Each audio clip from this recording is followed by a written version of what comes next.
Bonjour et bienvenue à tous dans ce nouvel épisode de Photorapporteur. Je m'appelle Mathias Plantard et aujourd'hui je vous invite à découvrir un photographe qui travaille sur l'identité du territoire avec beaucoup de poésie.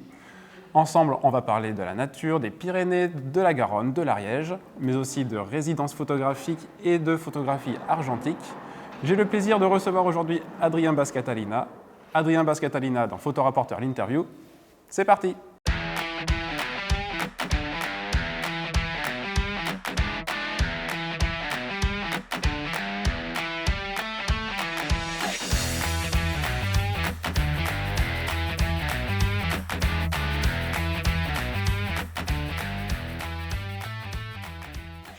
Bonjour Adrien. Bonjour Mathias. Merci de m'accueillir ici. Nous sommes aujourd'hui à Cugnaux, une petite ville à côté de Toulouse, et plus précisément au Quai des Arts, un lieu qui accueille l'exposition de la Résidence Factory 2019, pour laquelle, Adrien, tu as participé. Je le disais en introduction, tu travailles beaucoup sur l'identité du territoire. Je pense notamment aux séries Frontières que tu as faites dans les Pyrénées. Tu questionnes aussi l'identité du territoire à travers une série sur les portes dans le Béarn.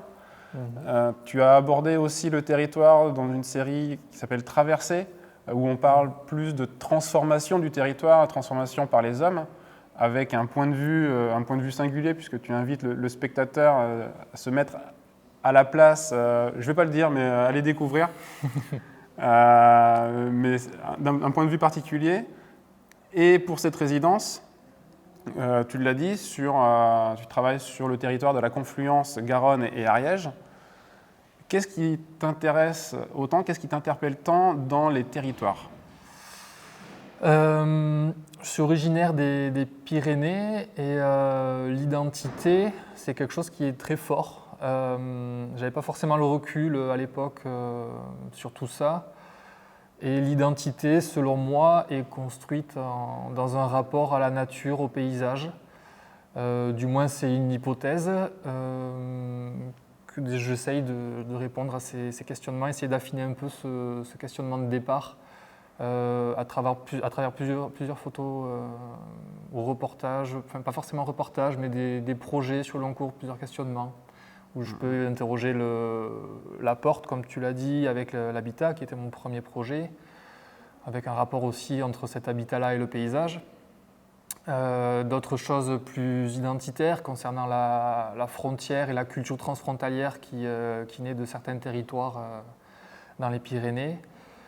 Et plus globalement, un rapport entre l'homme et la nature, ou comment l'homme, l'habitant, s'approprie le territoire dans lequel il vit. Pour autant, tu ne te définis pas, tu travailles beaucoup avec la nature, mais tu ne te définis pas comme photographe de paysage. Tu te définis plus comme photographe documentaire ou de reportage. Il y a une notion de démarche, de réflexion, du pourquoi qui est importante pour toi.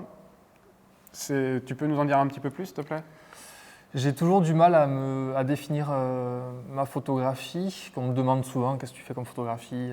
Donc, je réponds un peu simplement que je fais du paysage parce que je m'intéresse beaucoup au paysage, à la nature, à l'environnement. Mais je pense que parler d'identité, ça nécessite aussi de se rapprocher des hommes, du territoire. Je dirais que mon travail est assez hybride, où je fais effectivement beaucoup de paysages, mais avec une approche justement peut-être un peu plus documentaire, beaucoup de poésie dans la forme. C'est quelque chose qui est très mouvant. Et alors je ne sais pas si ça se fixera un jour, mais j'aime aussi cette idée de naviguer entre les différents styles. Quand tu as commencé à travailler sur ce territoire, Garonne-Ariège, confluence Garonne et Ariège, quelle a été ta réflexion pour construire ton travail ? Ce projet-là se faisait effectivement sur le territoire de la confluence Garonne-Ariège, qui est une réserve naturelle délimitée. Donc j'avais vraiment un territoire restreint à explorer. Et justement, j'ai fait ça, comme je fais sur beaucoup de projets, à travers la marche, où j'ai sillonné ce territoire. J'ai essayé d'avoir une vision assez globale de ce territoire-là. en faisant donc, dans un premier temps tous les abords, toutes les berges des deux côtés, puisque le territoire, la végétation, l'aménagement du territoire varie d'un côté à l'autre. Donc j'ai essayé vraiment d'avoir une exploration géographique dans un premier temps et ensuite de m'attacher vraiment à des détails de ce paysage-là. Alors justement, quel a été le rôle, quelle a été l'interaction que tu as eue avec les scientifiques sur cette résidence? La zone de la confluence Garonne-Ariège est gérée par une structure qui s'appelle Nature en Occitanie, où ils ont plusieurs scientifiques qui sont chargés de faire des relevés, des prélèvements, de diverses choses. Donc j'ai pas mal interagi avec Mathieu Hort, qui est le conservateur de cette zone. Et il m'a fait une visite, il m'a fait découvrir le territoire. On a parlé des différents phénomènes, de son travail, du travail des agents en général, sur les crues, sur leur influence, sur les interactions qu'il y a entre la nature et ces phénomènes de montée des eaux. Et je me suis inspiré de tout ça pour trouver le propos et comment j'allais mettre en lumière tous ces phénomènes-là. Et il m'a ensuite, dans un deuxième temps, fourni beaucoup de données scientifiques, de graphiques, et je me suis servi de l'esthétique de ces graphiques-là pour les superposer à telle ou telle image en fonction du propos développé. Sur cette image-là, par exemple, j'ai parlé topographie, ou comment les bassins versants influent sur la montée des eaux et sur la réponse hydrométrique des rivières. Donc ce n'est pas forcément la topographie réelle du lieu. Il y a un travail esthétique pour que l'image soit quand même plaisante au regard. Et donc j'ai repris ces lignes topographiques qu'on peut voir sur toutes les cartes IGN et je l'ai mise en forme graphiquement dans l'image. Cette image-là est un peu plus abstraite, où j'ai pris en photographie une branche qui, au final, après avoir fait des tirages de lecture, je me suis rendu compte que cette branche-là avait la forme de la Garonne et de l'Ariège. Donc je me suis servi de cette photographie-là comme support cartographique et je suis venu, pour le coup, sur celle-ci, superposer les zones inondables réelles de la zone. Donc c'est une image qui sert le propos scientifique et non pas un support comme sur les autres qui ne sont qu'une illustration. Donc, à côté de ces grands tirages avec les données scientifiques, il y a 10 tirages plus petits, des photos de paysages sans intervention, qui sont plutôt une évocation du phénomène de crue, avec des petits détails. On peut voir du remous, des branches, une modélisation du courant avec des algues.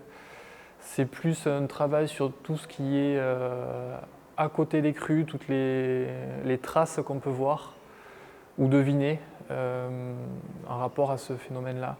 Où justement le conservateur Mathieu m'a aussi montré des à côté où c'est pas forcément le phénomène en lui-même, mais c'est plus des traces, des branches qui sont résultantes de ce phénomène de crue. Alors justement, tu parlais tout à l'heure de la technique utilisée sur un tirage argentique et une impression UV. C'est quoi ce procédé? C'est pas un procédé courant. Enfin, du moins au labo, on a fait quelques tests pour arriver au résultat souhaité. Le tirage, c'est un tirage argentique classique sur papier barité, un papier quand même assez spécial qui est très texturé, qui a un rendu peu contrasté. C'est un papier qui me plaît beaucoup, qui est une collaboration entre Ilford et Annemul, papier MG Art, qui a un rendu assez pictural. Le travail ensuite est un travail numérique de surimpression où avec le labo Photon à Toulouse, on a travaillé sur cette technique-là à venir. Donc l'imprimante UV, c'est un traceur classique à plat qui est fait pour imprimer sur plusieurs supports. Donc on a imprimé sur ces tirages-là. Et en passant plusieurs couches, on voit comme une surépaisseur de l'encre qui crée aussi des différences de texture. Donc ça fait que ces tracés-là sont vraiment dans l'image, ce n'est pas une superposition. Ouais. Je voulais vraiment qu'il y ait un rendu d'ancrage des lignes et que parfois il faut se pencher, il faut essayer de trouver la lumière pour pouvoir deviner un peu ces tracés-là. Donc voilà, technique mixte, argentique, numérique, qui me plaît bien. Voilà. Donc encore une nouveauté technique à mettre à ton crédit sur tes séries. Quoi. Un test du moins, je n'invente rien, je pense que ça a déjà été fait, mais j'aime rechercher l'esthétique, faire des choses aussi peu conventionnelles, essayer d'avoir une approche un peu différente du tirage d'exposition.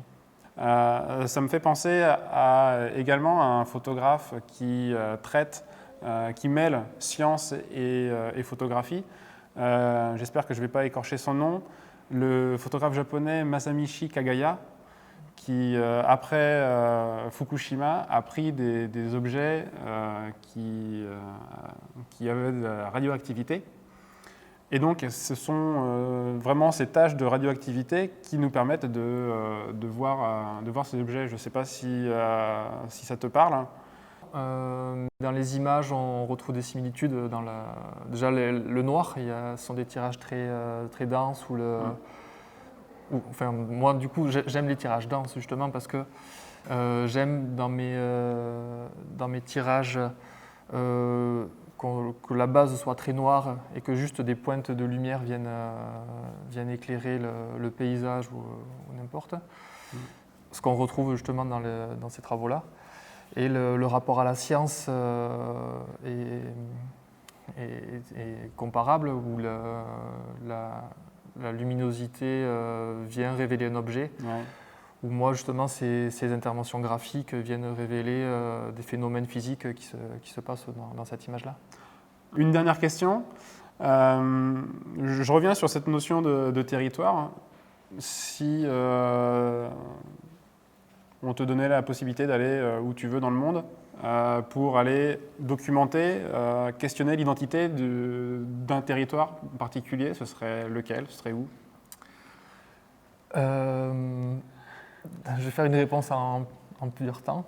Dans un premier temps, les Pyrénées, c'est mon territoire, c'est le territoire que j'ai envie de découvrir parce que même si c'est assez petit, j'aimerais construire une espèce de monographie, d'avoir vraiment plusieurs aspects, côté français, espagnol, connaître les différentes cultures, voir les différents paysages des Pyrénées pour vraiment avoir une base de travail sur ce qu'est l'identité pyrénéenne et plus largement l'identité des peuples de montagne et pourquoi pas élargir ce travail-là et trouver des similitudes entre les différents peuples de montagne. Donc, à découvrir. Il y a de très grandes, belles et beaucoup de peuples de montagne à travers le monde. Je pense en Italie, les Dolomites, en Argentine, et je ne sais où. Mais voilà, il y a de quoi faire aussi de ce côté-là, mais dans un premier temps, les Pyrénées. Merci Adrien. Merci Mathias. Si vous avez aimé cette vidéo, mettez un like sur YouTube. Si vous voulez voir d'autres vidéos, c'est sur la chaîne YouTube Photorapporteur. Pour aujourd'hui, c'est terminé. Je vous dis à très bientôt. Ciao!